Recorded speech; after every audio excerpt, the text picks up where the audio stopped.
បាទជំរាបសួរពុកម៉ែបងប្អូនទាំងអស់គ្នាបាទគឺថ្ងៃនេះគឺបងអូនមានប្រភេទម៉ាស៊ីនពោះអស់បាទស្នាដៃកូនខ្មែរផ្ទាល់តែម្ដងបាទគឺយើងប្រើបូមប្រើប្រភេទបូមបាទគឺស្រួលមែនទែនបាទឥឡូវសាក់ឲ្យពុកម៉ែបងប្អូនមើលទស្សនាបាទតោះគឺការប្រាស់បងវាគឺចាក់អូខ្លាំងមែនទែនបាទនេះប៉ុណ្ណឹងមកយើងហែកបានហើយបាទបើសិនជាមានពុកម៉ែបងប្អូនត្រូវការបាទត្រូវការយកទៅពោះអស់ប្រភេទធំបាទអានឹងគឺយើងបានមុខវាជិត1 ម៉ែត្រសម្រាប់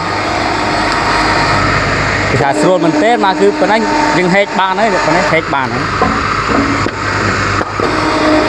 ចង់បានຂະຫນាតតូចຂະຫນាតធំក៏មានដែរស្រួលមែនទែន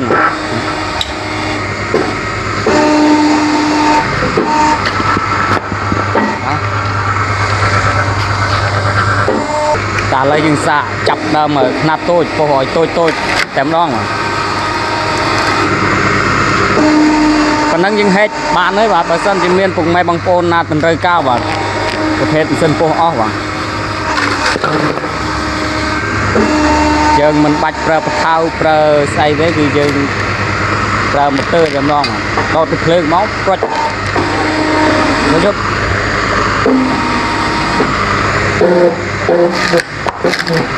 កម្លាំងវាគឺខ្លាំងបាទព្រោះយើងប្រើប្រភេទប្រើសារ៉ាំងប្រើបូមថាអស់មានភ្នែកមានភ្នែករមាច់ក៏នៅតែអាច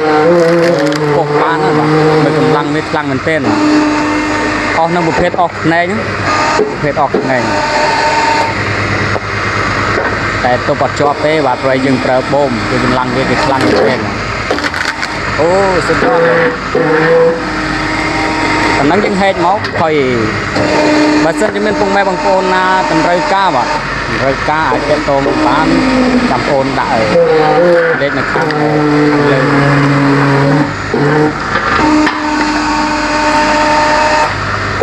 ើងាយបាទប្រើរយៈពេលត្រឹម1 ម៉ោងអីអស់ប្រើបាទវីដេអូយើងគឺថាមានតែប៉ុណ្្នឹងឯងបាទហើយក៏អរគុណពុកម៉ែបងប្អូនបាទ